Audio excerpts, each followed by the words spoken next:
ಬೆಂಗಳೂರಿಂದ ಊರಿಗೆ ಹೋಗ್ತಾ ಇದ್ವಿ. ಈ ಪ್ಲೇಸ್ ನೋಡೋಕ್ಕೆ ಚೆನ್ನಾಗಿ ಕಾಣಿಸುತ್ತೆ. ಅಕ್ಕಪಕ್ಕ ಮರ ಗಿಡ ಮಧ್ಯದಲ್ಲಿ ರೋಡ್ ನೋಡೋಕ್ಕೆ ಸುಂದರವಾಗಿದೆ. ಇಲ್ಲಿ ಬಂದ್ಬಿಟ್ಟು ಪೇರೆಸ್ ಅಂದ್ರೆ ಅಡ್ಡುಗುಡಿ ಬಂಡೆ ರೋಡ್. ಆಟೋ ಅಲ್ಲಿ ಇರು ತಾತ ವಿಡಿಯೋ ತೆಗ್ತೀವಿ ಅಂತ ನಮ್ಮ ಕಡೆ ಕೋಪದಿಂದ ನೋಡ್ತಾವನಿ. ಈ ಕೆರೆ ಬಂದ್ಬಿಟ್ಟು ಗುಡಿಬಂಡೆದಲ್ಲಿರೋ ಕೆರೆ ನೋಡೋಕ್ಕೆ ಚೆನ್ನಾಗಿ ಕಾಣಿಸುತ್ತೆ. ವಿಡಿಯೋ ಅಲ್ಲಿ ಈ ಥರ ಕಾಣಿಸುತ್ತೆ.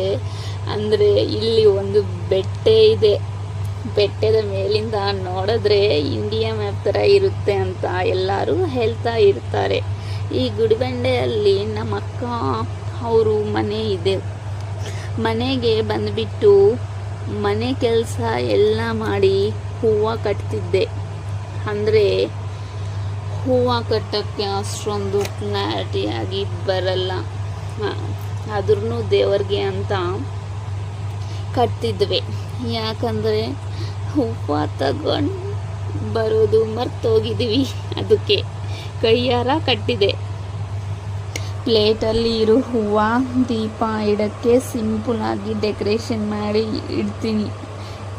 ಹೇಗಿದೆ ಅಂತ ಕಾಮೆಂಟ್ ದ್ವಾರ ಹೇಳಿ. ಹೇಗೆ ಈ ಹೂವನ ಹೆಸರು ಹೇಳಿ. ಅದೇ ಟೈಮಲ್ಲಿ ಮಳೆ ಬರ್ತಿದ್ದು, ಗಾಳಿ ಜೋರಾಗಿ ಬಂತು. ಆಗ ವಿಂಡೋ ಕ್ಲೋಸ್ ಮಾಡೋಕ್ಕೆ ಬಂದೆ. ಅಷ್ಟರಲ್ಲಿ ನಮ್ಮ ಅಕ್ಕ ಬಂದರು. ಈ ಪಾಪು ಕಾಣಿಸುತ್ತಿದೆ ಅಲ್ವಾ, ತುಂಬ ತರಲೆ. ಅಷ್ಟರಲ್ಲಿ ಜೋರಾಗಿ ಮಳೆ ಬಂತು. ಮನೆ ಮುಂದೆ ಹಾಕಿರೋ ರಂಗೋಲಿ ಮಳೆ ಎಲ್ಲಿ ಹೋಯ್ತು. ಇದು ನಮ್ಮ ದೇವರು ಮಹಾಕಾಳಿ ಅಂತ. ಇವರು ನಮ್ಮ ಹಸ್ಬೆಂಡ್ ಹೂವು ಹಾಕಿ ರೆಡಿ ಮಾಡ್ತಿದ್ದ. ನಾನಿಲ್ಲಿ ಬಂದು 3 ಮಂತ್ಸ್ ಆಯಿತು. ಅಂದರೆ ನನಗೆ ಚಿಕ್ಕವಳಿಂದು ದೇವತಾಗಲಂದರೆ ಭಯ ಇರುತ್ತಿತ್ತು. ಈಗ ಈ ಭಯ ಇಲ್ಲ. ಯಾಕಂದರೆ ನಾವು ಊರಲ್ಲಿ ಪೂಜೆ ಮಾಡಿಕೊಂಡು ಇರ್ತೀವಿ ಅಲ್ವಾ, ಆ ಭಯ ಇರಲ್ಲ. ಅಂದರೆ ನಾವು ಊರಲ್ಲಿ ಇರಲ್ಲ, ಬೆಂಗಳೂರಲ್ಲಿ ಇರ್ತೀವಿ. ಅಂದರೆ ವಾರಕ್ಕೆ ಒಂದು ಸಾರಿ ಊರಿಗೆ ಬಂದು ಪೂಜೆ ಮಾಡಿಕೊಂಡು ಹೋಗ್ತೀವಿ.